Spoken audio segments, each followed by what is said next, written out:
গতকাল রাত্রে ঠিক রাত্রে 12টার দিকে আমাদের কাছে সিক্রেট খবর আছে যে দুইটা গাড়ি NL নাম্বারের দুইটা গাড়ির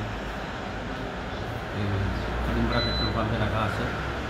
তো ওই গাড়িতে নাকি হিউজ কোয়ান্টিটি অফ ফেন্সিডিল টাকা মজুদ আছে।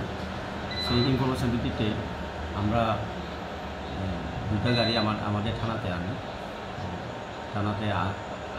আনার পরে আজকে সকাল 8টার থেকে প্রপারলি চেকিং করা হয়। চেকিং করার পরে সেরকম কোনো অবৈধ সামগ্রী রিকভার করা হয়নি। মানে চালক এবং গাড়ির কোথাকার সেটা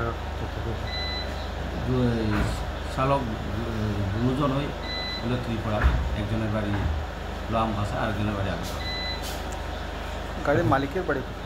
গাড়ি মালিকের বাড়ি এই সুরাইবাড়ি। এখন আপনার গাড়িগুলো ছেড়ে দেবে? হ্যাঁ, গাড়িগুলো ছেড়ে দেবে।